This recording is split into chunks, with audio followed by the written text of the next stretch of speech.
Во организација на јавното претпријатие за државни патишта на Република Македонија, утре во Облешево ќе се одржи презентација и јавна расправа по извештајот за стратегиската оценка на животната средина за проектот за инфраструктура за изградба на експресниот пат А3 делница Штип-Кочани. Јавната расправа и презентацијата е закажана во просториите на матичната канцеларија во Облешево со почеток во 12 часот и на истата може да присуствуваат граѓани, засегнати страни низ чиј имот поминува делницата од експресниот пат, невладини организации и организации заедници. Инаку според одлука на владата на Република Македонија, експресниот пат Штип-Кочани ќе се гради во должина од 28 километри и ќе ги поврзува општините од истокот.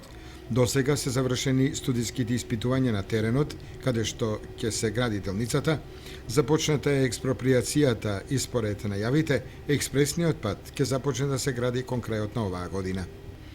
Јавната расправа и презентацијата на студијата за стратегиската оценка на животната средина за проектот инфраструктура за изградба на експресен пат А3 делница Штип-Кочани треба да даде одговор на повеќе сегменти од оправданоста на патот пред се на економски план и поврзување на општините од истокот со експресен пат со Штип, Велес и Скопје.